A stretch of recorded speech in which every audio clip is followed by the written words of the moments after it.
people like me. You need people like me so you can point your f***ing fingers and say, that's the bad guy. That's the bad guy. That's the bad guy. That's the bad guy. That's the bad guy.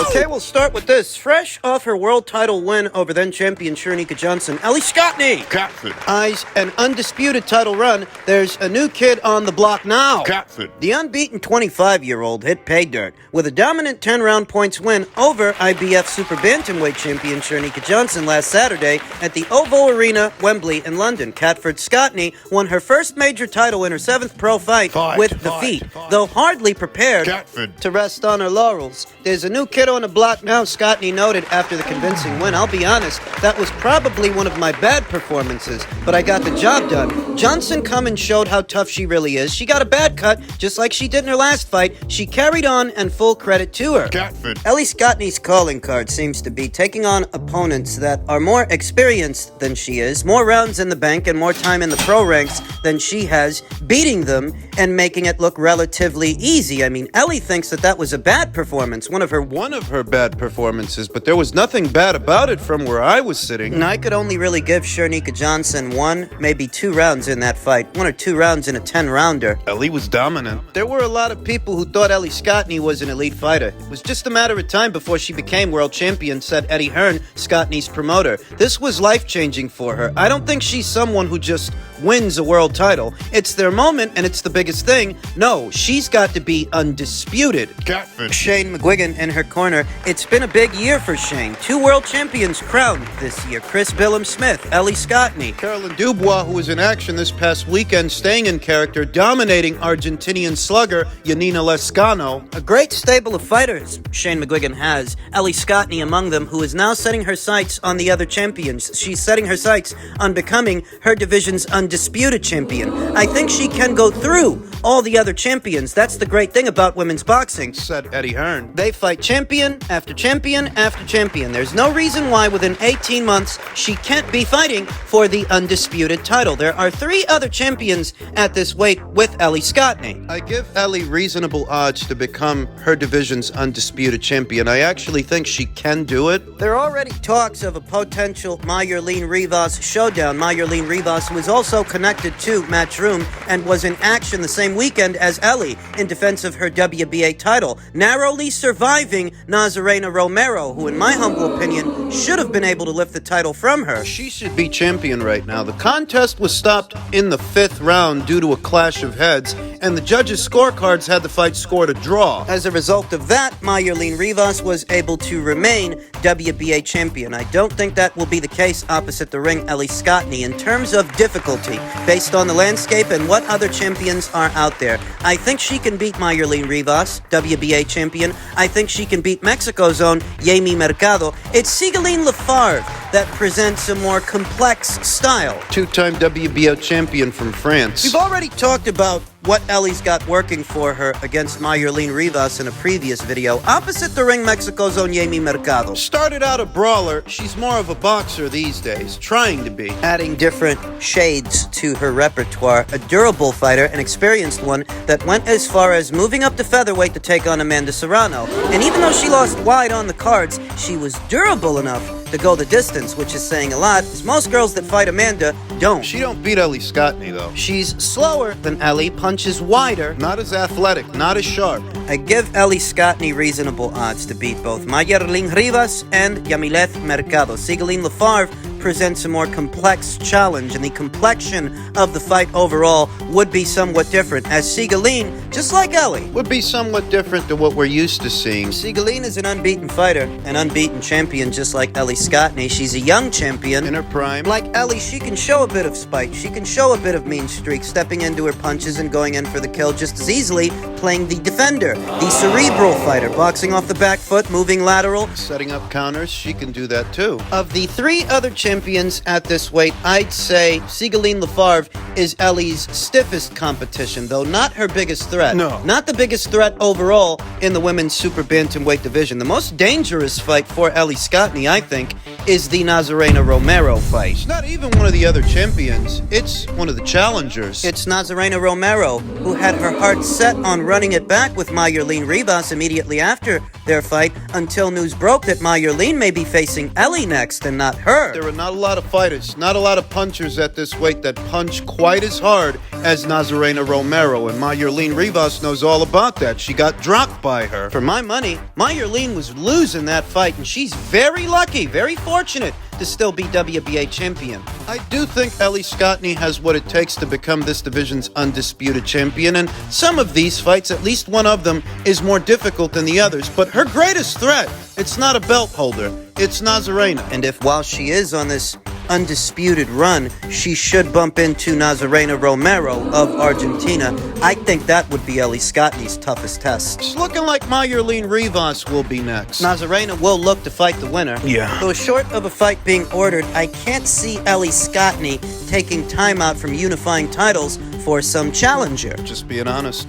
Man, super lightweight news, there appears to have been a change in plans. Instead of Subriel Matias versus Rances Bartholomew, we're going to be getting Subriel Matias versus Sergey Lipinets for Subriel's IBF title against former IBF champion Sergey Lipinets of Kazakhstan. Lost the belt to Mikey Garcia immediately after he won it. Subriel will make his first defense of the IBF title against former claimant Sergey Lipinets. A date and location was not yet confirmed, though ESPN.com boxing insider Mike Kopinger, who first reported the development, noted that August 26th is in play for the battle between often avoided 140-pound fighters. Who's avoiding Sergey Lipinets? Matias, I can see, but Sergey, who's avoiding him? Subriel Matias claimed the IBF title in a fifth-round knockout of unbeaten Jeremias Ponce of Argentina on February 25th in Minneapolis, Minnesota, earlier this year. The win was the fourth straight for the 31-year-old knockout artist from Fajardo, Puerto Rico. This will be Subriel's second fight of this year. Good that they're keeping him busy. One of the less expensive fighters over there on PBC Island. It doesn't cost you to get Subriel a fight what it might cost you to get Jermall Charlo fight or his brother Jermell. Guys like that. Rumors swirled of Matias and his team testing the free agent market. Included among those interested in securing his services was Matchroom Boxing, who recently signed WBC super lightweight champion Regis Prograrius. It appears that Matias will, for now, stick with PBC, who was eager to keep the hard-hitting Boricua under its banner. For what? Subriel Matias won't be a part of any unification matches on that side of the street because the only other champion on that side of the street is Rolly Romero, who has his heart set on a Ryan Garcia fight. Moreover, Subriel is a high-risk, low-reward opponent for Rolly. That's not going to happen. There are no high-profile fights set to go down for Subriel at the PBC. This fight with Sergey is little more than just a keep busy fight, a stay busy fight, and it's good that he's staying busy, that he's fighting more than once this year, but the fight that he claims to want, the Regis Prograis fight, that's over there on Matchroom. If you want him, you know where he is. You know where to look. If he takes care of business in New Orleans later on today and Subriel takes care of business with Sergey Lipinets, that's the natural fight to pursue, the natural fight to make, as neither guy has all that much marquee value to where they can go their own route. But together, if you put them together, you've got yourself a very good fight. He'll be fighting 34-year-old Kazakhstan native Sergey first. Sergey Lipinets has fought just 6 times in the last 5 years that have passed, and not since last August 20th when he knocked out Omar Figueroa in the 8th round of their Showtime main event from Hollywood, Florida. If the fight with Subriel goes down in August, that means it will have been a year's time since Sergey last fought. Now, that's what usually happens on PBC Island. I want to say that this has all the makings of a more entertaining fight than the Rances Bartholomew fight would have been. Rances Bartholomew, who at least based on rumors, was in the running for a Matias fight. Rances is more of a boxer than a puncher. Subriel would have spent most of that fight chasing that guy around the ring. Eventually he would have got him. I had Subriel knocking out Rances Bartholomew. I think he can knock out Sergey too, but it'll be more entertaining. Sergey, who tried his hand at campaigning as a welterweight opposite the ring, Jaron Boots Ennis.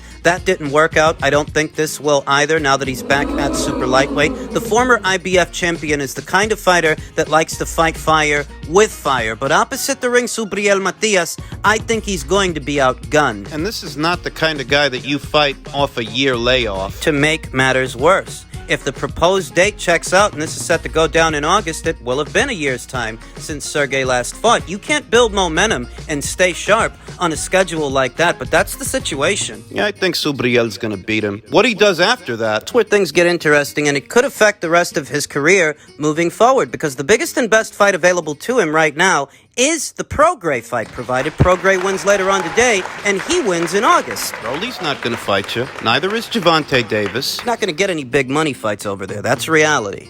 Just in keeping with the theme of all things super lightweight, the legal skirmish between Ryan Garcia and his promoter, Oscar De La Hoya, Goldenboy Promotions, who has filed a lawsuit against Ryan Garcia and his advisor, Lupe Valencia, to enforce their contract. This was a long time coming. Oscar De La Hoya's Goldenboy Promotions filed a lawsuit against Ryan Garcia and Lupe Valencia, Garcia's attorney and advisor, on Friday in the United States District Court of Nevada to enforce its valid promotional agreement with the boxing superstar. According to the 10-page complaint, a copy of which was obtained by BoxingScene.com, Valencia has, over the last year or so, directly interfered with Goldenboy's ability to communicate with Ryan and to negotiate the best deals and fights for the popular junior welterweight contender. Goldenboy also accused Valencia of interfering in negotiations for his huge fight against Gervonta Davis and with talking to other potential opponents and promoters before and after Garcia lost to Davis April 22nd at T-Mobile Arena. You think about that deal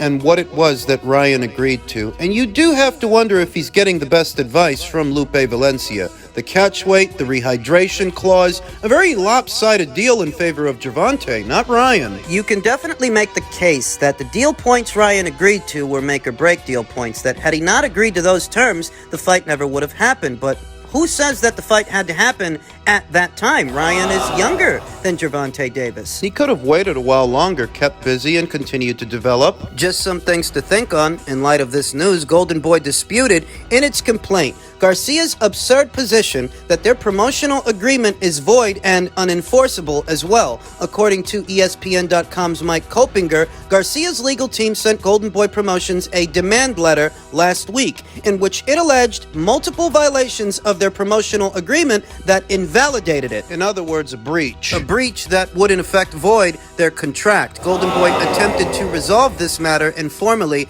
according to the complaint, but it was forced to file a lawsuit to protect its rights as Garcia's exclusive promoter. 25 does are also listed as defendants in the lawsuit, but only Garcia and Valencia have been named thus far. The lawsuit was filed less than 2 months after Garcia lost the biggest fight of his career to Davis, who knocked out Garcia with a body shot in the 6th round. Garcia made an undisclosed career-high purse, plus a percentage of pay-per-view buys that reportedly totaled approximately $1.2 million in the United States for his Showtime pay-per-view fight versus Davis. I think it's becoming more and more obvious that Ryan wants to jump ship from Goldenboy and go over to PBC Island. For what he wants, it might be a better fit. Fights with the likes of Rolly Romero, Isaac Cruz, perhaps a Gervonta Davis rematch. That's what he wants. And Goldenboy can't give him that. But Goldenboy alleges that they still have rights over him, that he is still contractually bound to them. Goldenboy has been proud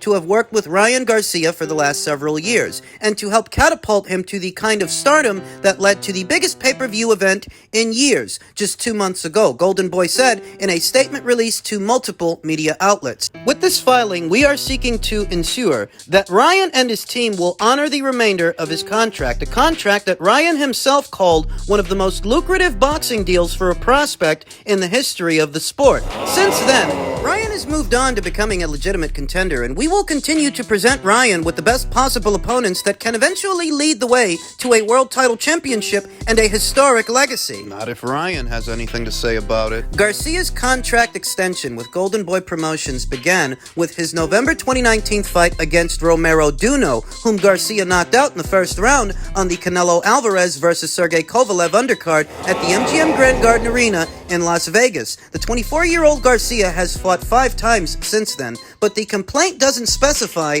how many fights Golden Boy has remaining on his contract with the Victorville, California native. That was close to 4 years ago. 2019. These contracts that fighters enter into are often deliberately vague, ambiguous language, ambiguous timeframes. The fighters and their teams don't always know what they're getting into. This legal skirmish Will push the boundaries of Golden Boy Promotions' claim over Ryan Garcia and his career. This will, in effect, push the envelope. perhaps taking a page from his former mentor's playbook, Canelo Alvarez, who severed ties to Golden Boy Promotions based on a contract breach, though I'm not sure that his situation mirrors Ryan's. Bit of a refresher. I vaguely recall that a part of Canelo's issue with Golden Boy Promotions, at least a part of it, is that Golden Boy's agreement with DAZN was in violation of their previous agreement with Canelo. One predated the other. Canelo's agreement with Golden Boy, their contract, predated Golden Boy's contract with DAZN. There was a lot of talk leading up to that about DAZN approving Canelo Alvarez's opponents, that they were only looking to approve premium opponents for Canelo. And I remember that being an issue because based on Canelo's previous agreement with Golden Boy, he had the final say on who he fights, nobody else. I remember that being an issue along with other varying grotesqueries. Eventually, Golden Boy released him, which lends credence to the notion that he was in the right, that at that point, the cheapest alternative for Golden Boy, Cheapest alternative was to let him go. in place of a lengthy legal battle that could have costed them millions, the cheapest alternative was to release him. And that's what they did, much to their chagrin, I'm sure. They'd still like to be in the Canelo Alvarez business to this day, but his case against them left them with no choice. They let him go. Canelo was also suing for a massive dollar amount that, had he won the case, could have, in effect, bankrupted Golden Boy Promotions and put them out of business. It looks to me like Golden Boy didn't want to run those risks, so they cut him loose, they let him go, and the rest is history. Though I don't know that Ryan's case against Golden Boy is as airtight as Canelo's. Free agency is what he's after. He wants to be able to sever ties to Golden Boy Promotions so he can move forward as a free agent so that he is free to jump into bed with the PBC. That's what he's after.